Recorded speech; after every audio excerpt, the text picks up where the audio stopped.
Bismillahirrahmanirrahim. Assalamualaikum warahmatullahi wabarakatuh.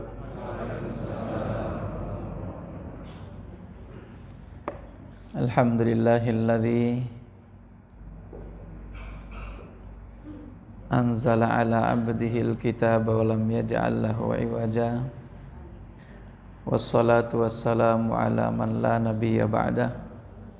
Fa innahu qad addal amanah wa ballagar risalah wa nasahal ummah wa jahada fi sabilihi haqqa jihadih hatta tarakana 'alal mahajjatil bayda lailuha kanahariha la yazighu anha illa halik.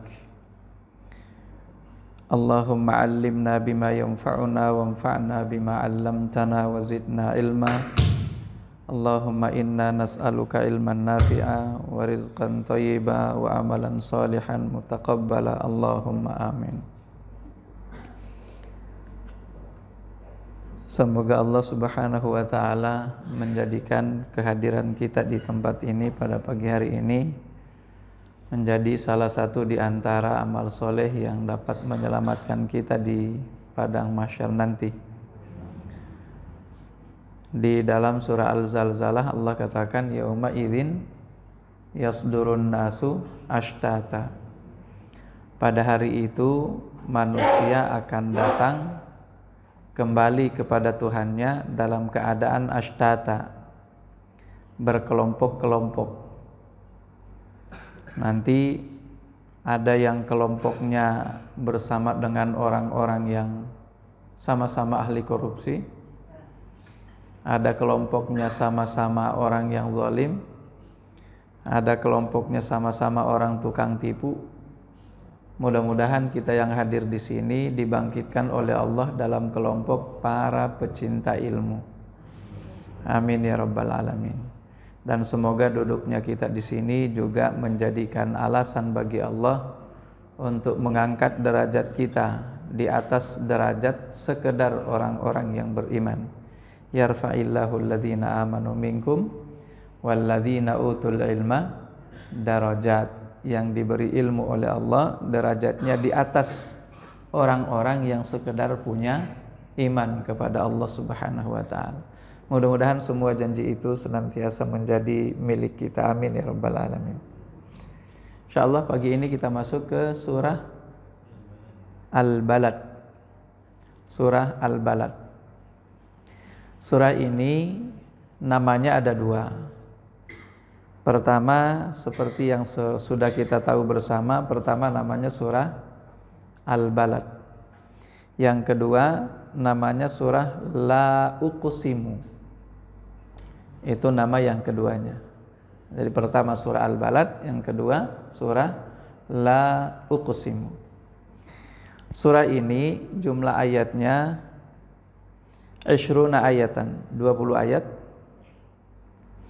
Dan disepakati oleh para ulama ahli tafsir bahwa kategorinya adalah Makkiyah. Surah Makkiyah yang diturunkan oleh Allah ketika Nabi SAW masih berada di Mekah sebelum peristiwa hijrah. Sababun nuzul tidak ada yang disebutkan oleh para ulama terkait dengan riwayat yang menjelaskan tentang sababun nuzul. Lalu Allah Subhanahu wa ta'ala membuka surah ini dengan sumpah La uqsimu. Tapi ada versi atau beberapa versi penafsiran para ulama dari kata La uqsimu di sini, karena seperti sudah kita ketahui bersama, la itu artinya tidak. La artinya tidak. Jadi seharusnya kalau kita jujur atau terlalu jujur menerjemahkan ayat ini, maka La uqsimu itu artinya, ya makasih Pak. La uqsimu artinya saya tidak bersumpah. Nah, tapi para ulama mengatakan la di ayat ini adalah zaidah, la tambahan. Meskipun nanti akan kita lihat memang ada beberapa versi yang disampaikan oleh para mufassirin. Ada juga yang tetap mengatakan tidak, la di sini memang berfungsi. Jadi pertama kita lihat la uqsimu, artinya la-nya la zaidah, la tambahan, berarti la uqsimu artinya uqsimu. Bisa dipahami ya? La uqsimu, saya tidak bersumpah, artinya saya bersumpah. Ada beberapa ayat yang menjelaskan atau menjadi contoh lain yang serupa dengan ayat ini, menggunakan la, tidak, tapi sebetulnya artinya sebaliknya. Contoh lain misalnya di dalam surah Al-Qiyamah. Di ayat yang pertama Allah juga katakan la uqsimu biyaumil qiyamah. La uqsimu biyaumil qiyamah, di situ juga diartikan uqsimu biyaumil qiyamah. Aku bersumpah dengan hari kiamat. Ini contoh lain dari bagaimana para ulama memaknai ayat ini dengan makna yang sebaliknya, adalah tapi tidak dimaknai lahnya. Lalu contoh yang lain misalnya dalam surah Al-A'raf ayat 12, ketika Allah katakan kepada iblis saat Allah perintahkan kepada dia untuk bersujud tapi dia enggan untuk bersujud. Apa kata Allah terhadap iblis dalam surah itu? Al-A'raf ayat 12, Allah katakan ma mana'aka alla tasjuda id amartuk. Ma mana'aka alla tasjuda id amartuk. Ma mana'aka artinya apa yang menghalangimu? Alla tasjuda, untuk tidak bersujud. Kalau saya katakan tadi kalau terlalu jujur menerjemahkan ayatnya ya. Jadi ma mana'aka alla tasjuda itu artinya apa yang menghalangimu untuk tidak bersujud. Padahal kan maknanya enggak begitu. Ma mana'aka alla tasjuda itu artinya apa yang menghalangimu untuk bersujud. Jadi la di situ tidak dimaknai. Ini contoh yang kedua dari bagaimana memaknai kata la uqsimu di dalam surah ini, bahwa la di situ adalah zaidah dan tidak berfungsi. Ini pertama. Lalu makna yang kedua, ada yang membaca la uqsimu itu la uqsimu. Ya, karena seringkali juga Allah di dalam beberapa ayat mat itu kemudian dibaca atau tidak ada mat tapi dikasih mat. Tahu mat apa mat? Ya, mat itu baca panjang ya. La itu ada matnya. Tapi kalau la itu tidak pakai mat, tidak panjang. Jadi ada yang membaca biduni mat, tanpa mat, tidak panjang. La uqsimu. Kalau dibacanya tidak panjang, maka itu artinya sungguh aku bersumpah. Karena lam yang tadi itu tanpa mat itu artinya sumpah. Jadi sungguh aku bersumpah. Itu kalau dibacanya tidak pakai mat atau dibaca la uqsim. Ini yang kedua. Lalu yang ketiga ada mengatakan tidak, memang maknanya la uqsimu. Tapi harus disambung dengan ayat yang berikutnya. Di ayat yang berikutnya kata Allah wa anta hillun bihadzal balad. Itu artinya la uqsimu bihadzal balad, aku tidak bersumpah dengan negeri ini, wa anta hillun bihadzal balad, selagi Anda masih berada di negeri ini. Itu ya, wa anta hillun bihadzal balad, selagi Anda wahai Muhammad masih berada di negeri ini, maka aku tidak bersumpah dengan negeri ini. Berarti kapan Allah bersumpah dengan negeri ini? Allah bersumpah dengan negeri ini ketika Nabi Muhammad sudah tidak hillun bihadzal balad, tidak berada lagi di negeri ini, baru Allah bersumpah dengan negeri ini. Bisa dipahami? Masih diingat tadi tiga? Ya, jadi pertama, la tidak diartikan ada apa-apa di situ. Jadi la uqsimu artinya aku bersumpah. Lalu yang kedua, lamnya dibaca singkat, dibaca pendek tanpa mat. Itu artinya sungguh aku bersumpah. Lalu yang ketiga, la tetap dibaca panjang, la-nya juga tetap dimaknai dengan fungsinya sebagai nafiyah atau artinya tidak, maka itu artinya aku tidak bersumpah dengan negeri ini selagi engkau wahai Muhammad hillun bihadzal balad, masih berada di negeri ini. Itu 3 versi penafsiran para ulama. Lalu pertanyaannya mana yang benar? Benar semua. Nah, mana yang benar? Benar semua. Jadi dari sini juga kita belajar bahwa kebenaran itu tidak harus seragam. Kebenaran itu tidak harus seragam. Selama dia tidak bertentangan dengan syariah, maka beberapa versi juga tidak bisa dikatakan sebagai sebuah kesalahan. Sama semuanya. Ya. Kalau kita artikan la uqsimu tadi dengan makna pertama, ayat yang lain juga ada contohnya. Kalau kita artikan la uqsimu, ayat yang lain juga ada contohnya. Kalau kita maknai la uqsimu, nyambung juga kalau kita sambung dengan ayat yang berikutnya. Jadi semuanya sama. Intinya bahwa di sini Allah Subhanahu wa taala bersumpah. Selanjutnya bihadzal balad, aku bersumpah dengan negeri ini. Negeri yang dimaksud negeri yang mana? Tentu Makkah Al-Mukarramah. Itu yang dimaksud oleh Allah di dalam ayat ini. Meskipun menurut sebagian kecil dari para mufassirin, ada juga yang mengatakan al-balad yang dimaksud adalah al-Madinah al-Munawwarah. Ada juga yang mengatakan demikian. Kenapa? Likaunil Madinatil Munawwarah haraman min al-haramain. Karena Madinah al-Munawwarah juga termasuk salah satu di antara 2 kota haram. Kota haram pertama adalah Makkah, kota haram yang kedua adalah Madinah. Nah, jadi nanti kalau kita lihat di ayat yang berikutnya wa antahillun, itu juga akan kita pahami bahwa di Makkah itu ada hal-hal tertentu yang haram dilakukan oleh kita saat berada di situ. Kan ada hal-hal seperti itu, makanya dikatakan sebagai kota haram. Kenapa dikatakan sebagai kota haram? Karena saat kita berada di dalam batas wilayah kota haram itu, ada hal-hal yang tidak diperbolehkan bagi kita untuk dilakukan, di mana itu boleh dilakukan di luar kota haram itu. Nah, sekarang pertanyaannya, Madinah termasuk kota haram atau bukan? Jawabannya termasuk, meskipun ada batasannya, tidak seluruh Madinah.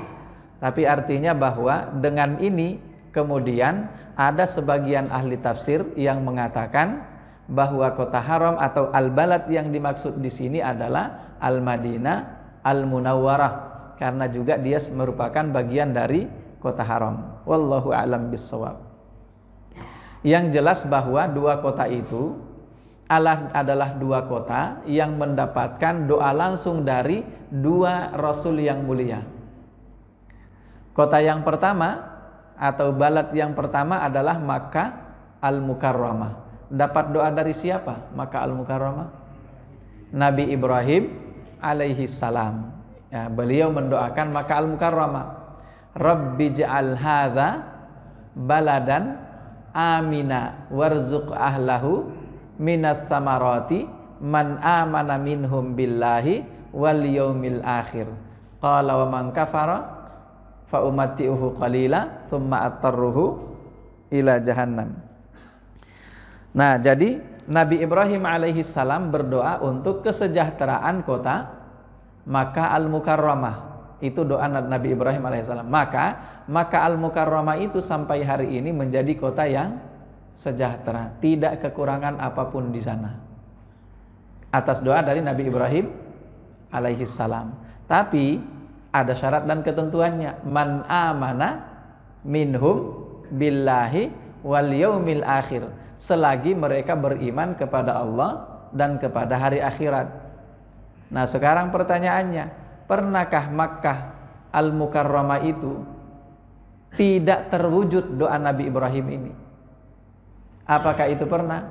Jawabannya pernah. Kapan? Saat penduduk yang ada di sana sedang dalam kondisi kufur kepada Allah Subhanahu wa ta'ala. Itu ada juga saat di mana mereka tidak mendapatkan itu, karena syarat dan ketentuan yang disampaikan oleh Allah melalui doa Nabi Ibrahim itu adalah man amana minhum billahi wal yaumil akhir. Nah, makanya sebetulnya kalau kita lihat sejarah panjang orang-orang Quraisy itu, kita akan ketemu bahwa mereka bukanlah orang yang kelaparan. Tidak ada sebetulnya sejarahnya mereka itu kelaparan, kecuali pada saat mereka memang benar-benar kufur terhadap Allah Subhanahu wa taala. Makanya ada juga surah khusus yang turun untuk penduduk kota Makkah ini, namanya surah Quraisy. Li'ilafi Quraisy ilafihim rihlatash syita'i was-shaif. Lalu di situ Allah tegaskan falyabudu rabb hadzal bait. Hendaknya mereka menyembah Tuhan dari rumah ini, yaitu Ka'bah al-Musyarrafah. Alasannya apa? Alladzi at'amahum min ju', karena Allah Tuhan daripada Ka'bah ini yang telah membebaskan mereka dari ju', kelaparan, wa amanahum min khauf, dan mengamankan mereka dari segala bentuk rasa ketakutan. Nah, ini para mufassirin mengatakan ini dua nikmat Allah yang Allah berikan untuk penduduk kota ini atas doa Nabi Ibrahim alaihi salam. Tapi syarat dan ketentuannya adalah falyabudu rabb hadzal bait. Kalau sampai mereka tidak menyembah Tuhan daripada rumah atau Ka'bah, maka janji Allah itu yang merupakan wujud dari doa Nabi Ibrahim alaihi salam akan dicabut oleh Allah Subhanahu wa taala. Makanya kota Makkah itu kota yang selalu aman. Nah, kita lanjut. La uqsimu bihadzal balad. Selanjutnya ayat yang kedua, wa anta hillun bihadzal balad. Kalau ayat yang pertama adalah sumpah, ayat yang kedua ini bukan sumpah. Tapi ayat yang kedua ini adalah syarat. Apa itu syaratnya? Wa anta hillun bihadzal balad. Ada dua makna dari kata anta hillun bihadzal balad. Yang jelas anta di sini adalah Nabi Muhammad sallallahu alaihi wasallam. Lalu yang menjadi perselisihan di kalangan para ulama mufassirin adalah kata hillun. Hillun itu apa? Ada dua makna kata hillun. Hillun yang pertama itu adalah tinggal. Hillun yang pertama adalah bertempat. Jadi wa anta hillun bihadzal balad adalah selagi Anda menempati negeri ini. Itu makna pertama, seperti yang tadi sudah kita sampaikan di awal ya. Jadi wa anta hillun, waw di situ disebut sebagai waw hal. Selagi atau sementara atau kalau anta, engkau wahai Muhammad, hillun bihadzal balad, bertempat tinggal di negeri ini. Lalu makna yang kedua, hillun itu ya dari kata halal. Al-halal yang lawan katanya adalah haram. Nah, kalau kita maknai hillun itu artinya adalah halal, maka anta hillun bihadzal balad itu artinya engkau wahai Muhammad halal di negeri ini. Nah, kalau Nabi Muhammad halal di negeri itu maksudnya apa? Halal di negeri itu maksudnya apa itu? Ya. Nah, pertama, maknanya pertama. Negeri itu kan disebut sebagai tanah haram. Tanah haram itu tadi sudah kita sampaikan di awal. Di tanah haram itu ada perbuatan-perbuatan yang tidak diperbolehkan untuk dilakukan, sebagaimana di tempat lain boleh untuk dilakukan. Contoh, apa saja misalnya? Perang.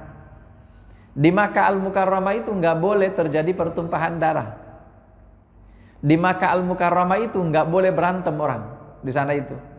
Itu salah satu di antara apa yang dilarang untuk dilakukan selagi kita berada di kota haram itu.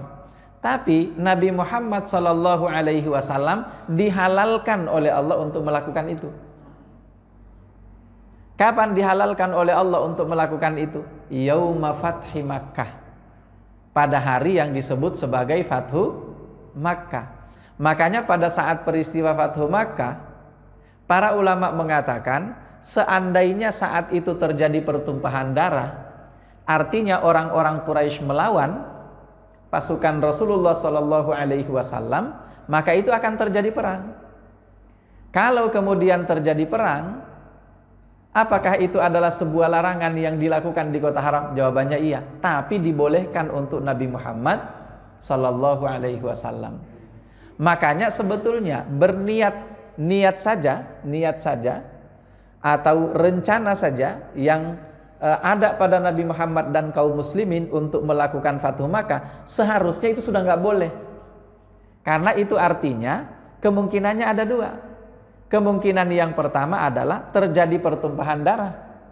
Dan rata-rata yang namanya peperangan seperti itu kalau musuhnya melawan. Seringkali memang kita ketemu di dalam sejarah bahwa ada banyak pasukan yang dikirim oleh Nabi untuk mendatangi suatu wilayah tertentu di dalam sejarah, tapi kemudian ketika orang-orang di negeri yang didatangi itu mengetahui tentang kedatangan dan kehadiran pasukan kaum muslimin, mereka langsung melarikan diri sehingga tidak terjadi kontak senjata, tidak terjadi pertumpahan darah. Itu sering kayak gitu. Cuman kan itu kalau mereka lari. Tapi kalau mereka tidak lari, jelas otomatis kan pasti akan terjadi kontak senjata, kontak fisik, dan itu bisa memakan korban. Nabi Muhammad sendiri ketika berencana untuk melakukan Fathu Makkah, pertanyaannya, apakah beliau sudah tahu bahwa tidak akan ada dari penduduk Makkah yang akan melawan? Sama sekali Nabi tidak tahu, dan itu artinya beliau menanggung resiko bahwa nanti akan terjadi pertumpahan darah. Tapi karena dihalalkan oleh Allah, maka beliau tetap menjalankan rencana itu. Padahal kan nggak boleh sekali lagi perang di Makkah Al-Mukarramah. Nah, makanya di dalam satu riwayat beliau Shallallahu Alaihi Wasallam bersabda, beliau mengatakan, lam tahilla li ahadin qabli, wala tahillu li ahadin ba'di, walam tahillali atau walam tahillali illa sa'atan min nahar. Perhatikan ini sabda Nabi. Kata beliau, lam tahillali ahadin qabli. Makkah ini, kota Makkah ini, lam tahilla, tidak pernah dihalalkan li ahadin, kepada atau untuk seseorang pun, qabli, sebelumku. Artinya kota haram itu ternyata memang sejak zaman dahulu sudah diharamkan oleh Allah Subhanahu wa ta'ala. Makanya Nabi mengatakan lam tahilla li ahadin qabli. Kota ini belum pernah dihalalkan oleh Allah kepada seseorang pun sebelumku, kata Nabi. Lalu setelah itu kata beliau, wala tahillu li ahadin ba'di. Dan setelahku, kota ini pun juga tidak pernah akan dihalalkan oleh Allah Subhanahu wa ta'ala kepada siapapun sepeninggal Nabi.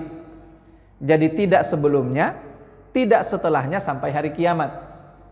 Lalu beliau melanjutkan, walam tahillali illa sa'atan min nahar. Dan tidak akan pernah dihalalkan oleh Allah untukku kota Makkah ini illa, kecuali sa'atan min nahar, suatu waktu di satu hari tertentu. Yang mana yang dimaksud dengan suatu hari itu? Yaitu hari di mana beliau melakukan Fathu Makkah bersama dengan para sahabatnya itu. Jadi setelah Fathu Makkah itu selesai, sukses, ba'dahu, setelah itu tidak pernah lagi Allah Subhanahu wa ta'ala mengharamkan kota itu untuk Nabi Muhammad Sallallahu Alaihi Wasallam. Mudah-mudahan bisa dipahami ya. Jadi itu kalau kita maknai hillun itu sebagai halal. Nah, mana yang benar? Sekali lagi dua-duanya benar. Kalau hillun dimaknai sebagai antahillun, Anda tinggal di sini, karena Nabi memang pernah tinggal di sana. Berapa lama beliau tinggal di sana? Ya sejak lahir sampai 13 tahun beliau menjadi Nabi, baru kemudian beliau meninggalkan kota itu, berhijrah menuju Madinah Al-Munawwarah. Dan itu artinya beliau Sallallahu Alaihi Wasallam hidup di kota itu kurang lebih 53 tahun. Beliau hidup di sana. Sementara kota yang kedua yang mendapatkan doa istimewa dari Nabi yang berikutnya adalah kota Al-Madinah Al-Munawwarah. Siapa yang mendoakan kota Al-Madinah Al-Munawwarah? Nabi kita Muhammad Sallallahu Alaihi Wasallam. Makanya ketika beliau tiba di Madinah, beliau langsung berdoa, ya Allah, wahai Tuhanku, jadikanlah kota ini sebagai kota yang aman, kota yang tentram, kota yang sejahtera, sebagaimana Engkau menjadikan kota Makkah sebagai kota yang aman, kota yang tentram, kota yang sejahtera, berdasarkan atau atas doa Nabi Ibrahim alaihi salam. Sehingga karunia yang Allah berikan kepada kota Makkah berdasarkan doa Nabi Ibrahim itu juga diberikan oleh Allah Subhanahu wa taala untuk kota Madinah berdasarkan doa dari Nabi Muhammad sallallahu alaihi wasallam. Itu makna dari wa anta hillun bihadza al-balad. Selanjutnya ada juga yang memaknai bahwa ma sana'ta fihi min syai'in fa anta hillun. Makna yang kedua dari tadi itu kata hillun ini, kalau dimaknai, mohon maaf, makna yang kedua, makna berikutnya kalau dimaknai hillun itu halal. Tadi kan makna hillun itu halal artinya halal beliau untuk melakukan perang di hari Fathu Makkah. Yang kedua, ma sana'ta fihi min syai'in fa anta hillun. Apapun yang Anda ingin lakukan di kota Makkah itu antahillun, semuanya halal, tapi khusus bagi Nabi Muhammad sallallahu alaihi wasallam. Artinya bukan hanya sekedar perang saja, tapi apapun yang dilakukan oleh Nabi Muhammad itu sudah dihalalkan oleh Allah Subhanahu wa taala untuk beliau. Lalu selanjutnya ada yang mengatakan annaka ghairu murtakibin fi hadzal baladi ma yahrumu alaika irtikabuhu.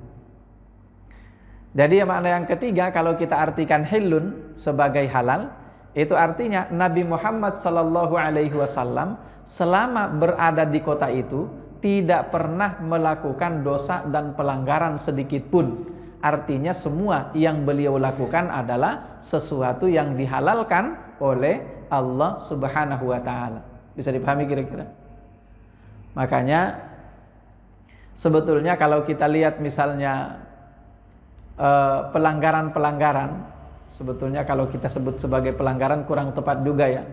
Tapi artinya apa yang pernah Nabi lakukan kemudian dengan itu beliau ditegur oleh Allah, ya, apa yang beliau pernah lakukan dan dengan apa yang beliau lakukan ini kemudian mendapatkan teguran dari Allah, itu rata-rata terjadinya di Madinah Al-Munawwarah, bukan di Makkah Al-Mukarramah. Kenapa?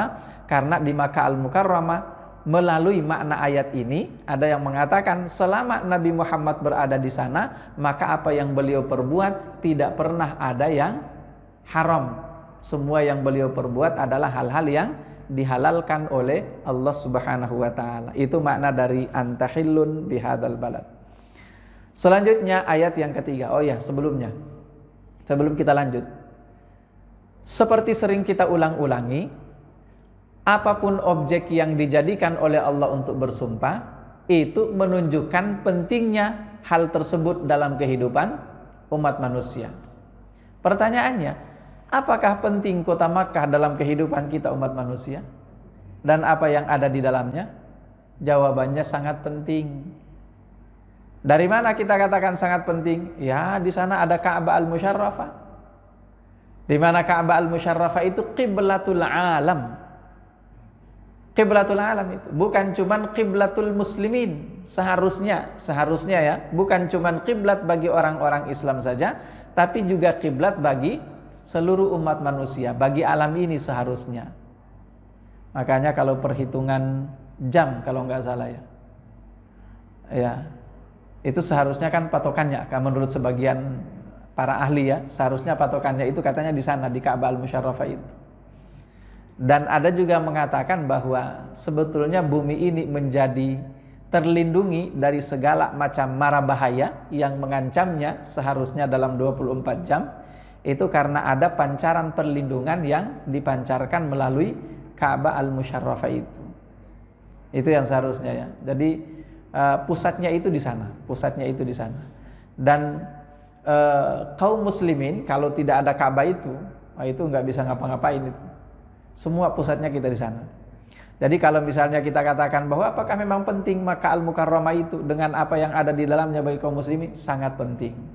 Sangat penting bagi kita kaum muslimin. Kalau tidak ada Ka'bah Al-Musyarrafah, kemana kita mau menghadap dalam sholat? Di langit itu ada Ka'bahnya para malaikat. Di bumi ada Ka'bahnya manusia. Atau Ka'bahnya seluruh makhluk yang ada di alam, yang ada di bumi ini, yaitu Ka'bah Al-Musyarrafah. Sementara di langit ada juga Ka'bahnya. Kiblat daripada para malaikat. Namanya apa? Namanya Baitul Ma'mur. Nah, jadi cuma ada 2 itu di alam ini.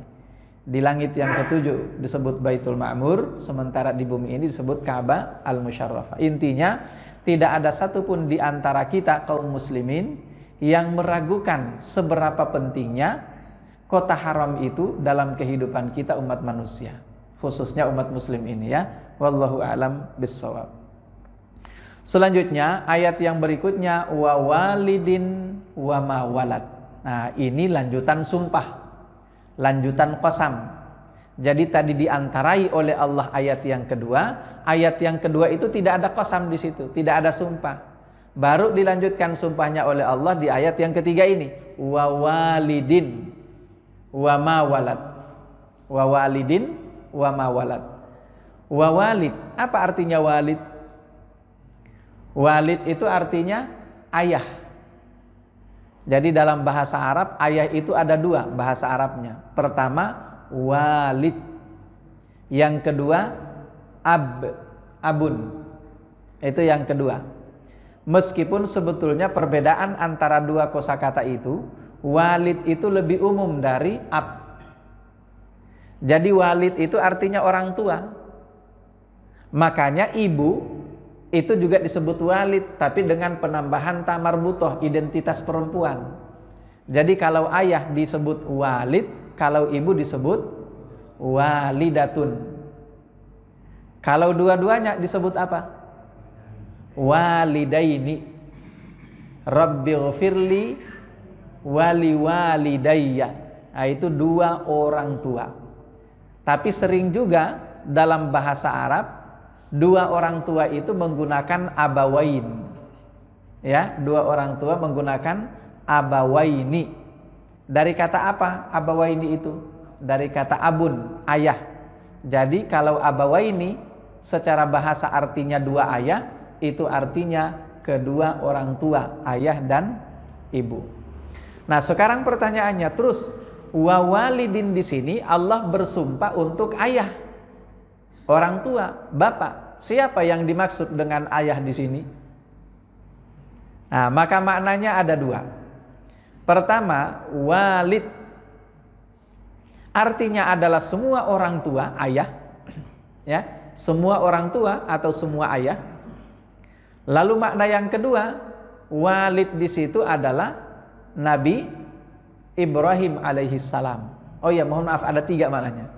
Pertama, walid adalah semua ayah atau semua orang tua. Lalu yang kedua, walid di sini yang dimaksud adalah Adam alaihissalam sebagai walidul bashar, sebagai orang tua dari seluruh umat manusia. Lalu yang ketiga, walid di sini adalah Ibrahim alaihissalam sebagai walidul anbiya'i war rusul, ayah dari para nabi dan rasul. Itu Nabi Ibrahim alaihissalam. Nah, sekarang pertanyaannya, terus di antara 3 makna itu yang mana yang paling benar? Tentu semuanya benar. Tapi menurut yang saya pahami, bahwa walid yang dimaksud di sini adalah Nabi Ibrahim alaihissalam. Ya, kenapa? Karena ini terkait dengan kota Makkah Al-Mukarramah. Ini terkait dengan kota Makkah Al-Mukarramah, di mana kota Makkah Al-Mukarramah itu sejarah panjangnya berasal dari Nabi Ibrahim alaihissalam. Yang paling pertama menempati kota Makkah Al-Mukarramah siapa namanya? Nabi Ismail alaihissalam bersama dengan ibundanya Siti Hajar. Maka walad atau wama walad di sini itu artinya Nabi Ismail alaihissalam. Jadi wa walidin wa ma walad, arti yang paling dekat adalah dan demi ayah dan anaknya.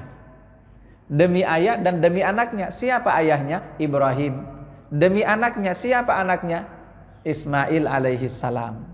Apakah ini termasuk bagian dari yang penting juga dalam kehidupan umat manusia, khususnya kita umat muslim? Jawabannya jelas. Kenapa? Karena Nabi Ibrahim alaihissalam adalah abul anbiya war rusul, orang tua daripada nabi dan rasul, khususnya adalah orang tua nenek moyang dari nabi kita sendiri Muhammad sallallahu alaihi wa alihi wasallam. Itu makna pertama ya. Makna pertama. 3 makna pertama. Jadi walid wa ma walad artinya ayah dan anaknya. Ini dulu makna pertama ya. Ayah demi ayah dan anaknya. Ini makna pertama. Dan makna pertama tadi itu ada 3 turunannya. Pertama, anak dan ayah adalah ayah dan anak secara keseluruhan. Kedua, ayah dan anak artinya Nabi Adam alaihi salam dan seluruh umat manusia. Ketiga, ayah dan anaknya adalah Nabi Ibrahim alaihi salam dan anaknya atau putranya Ismail alaihi salam. Sebetulnya ada lagi yang mengatakan Nabi Ibrahim sebagai ayah dan anak yang dimaksud adalah Nabi Ismail dan Nabi kita Muhammad sallallahu alaihi wasallam. Itu makna pertama yang memiliki 3 turunan makna. Selanjutnya makna yang kedua, wa walidin wa mawalad, demi orang tua dan mawalad. Nah, kita kembali ke arti ma. Tadi kalau kita maknai walidin wa mawalad sebagai orang tua dan anaknya, maka ma di sini, ma artinya apa ma? Masih ingat yang kita jelaskan di surah sebelumnya, surah Asy-Syams? Wa nafsin wa ma sawwaha. Masih ingat itu? Fungsi ma di dalam bahasa Arab ada 3. Ayo yang masih ingat. Ini enggak ada door prize ya. Ma fungsi pertama sebagai ya, nafi. Nafi itu sama dengan tidak. Sama dengan tidak, artinya tidak, sama dengan la. Lalu makna yang kedua? Ayo, kata sambung atau disebut ism mausul. Ism mausul ya, kata sambung, artinya yang. Lalu makna yang ketiga? Masih ingat? Masdar. Ingat-ingat aja, masdar, orang Jawa, masdar. Iya, masdar. Masdar itu orang Jawa. Karena kalau dia orang Sunda, dia pasti kangdar. Kalau orang Jawa masdar, orang Sunda kangdar. Kalau orang Padang? Dadar. Mohon maaf bercanda. Ini tidak benar, bercanda aja bercanda. Jadi ingat-ingat masdar aja orang Jawa. Ingat itu aja. Jadi fungsi yang ketiga adalah masdar. Nah, sekarang kita kembali ke ayat ini. Kalau pertama fungsinya adalah nafiyah. Nafiyah itu artinya tidak. Maka wa walidin wa mawalad itu artinya demi orang tua, ya, demi orang tua. Maaf, saya ingin menjelaskan dulu walid itu kenapa dia jadi orang tua. Walid itu jadi orang tua karena dia berasal dari kata walada. Walada itu artinya beranak. Bisa dipahami? Walada artinya beranak. Nggak harus melahirkan ya. Beranak itu memiliki anak, punya anak. Itu walada. Makanya dalam surah Al-Ikhlas itu lam yalid, kalau di situ lam yalid wa lam yulad gitu ya. Yalid itu bentuk fi'il mudhari dari kata walada. Walada yalidu. Allah itu lam yalid, tidak beranak. Nah, jadi walada itu artinya beranak. Nah, maka wa walidin wa mawalad itu artinya walid adalah yang beranak, mawalad artinya yang tidak beranak. Bisa dipahami? Itu kalau kita maknai ma di sini sebagai nafiyah, artinya tidak. Maka wa walidin wa mawalad artinya demi orang tua yang punya anak dan demi orang tua yang tidak punya anak. Bisa dipahami?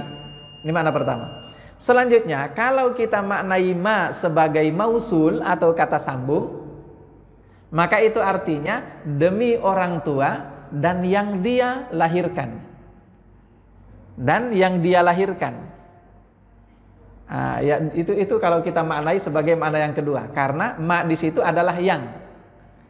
Cuma ini sama dengan kemarin di dalam surah Asy-Syams itu bahwa harusnya tidak menggunakan wa mawalad tapi menggunakan waman walad. Itu ya, waman walad. Tapi ya karena di dalam surah Asy-Syams kemarin juga Allah menggunakan ma untuk man, ya jadi sama aja sebetulnya. Jadi makna yang kedua, demi orang tua dan apa yang dia lahirkan atau siapa yang dia lahirkan. Lalu makna yang ketiga, kalau disebut sebagai masdariyah, masdar tadi itu artinya demi orang tua yang melahirkan dan demi yang menjadikan ini, atau demi proses melahirkannya, demi proses punya anaknya. Itu makna yang ketiga.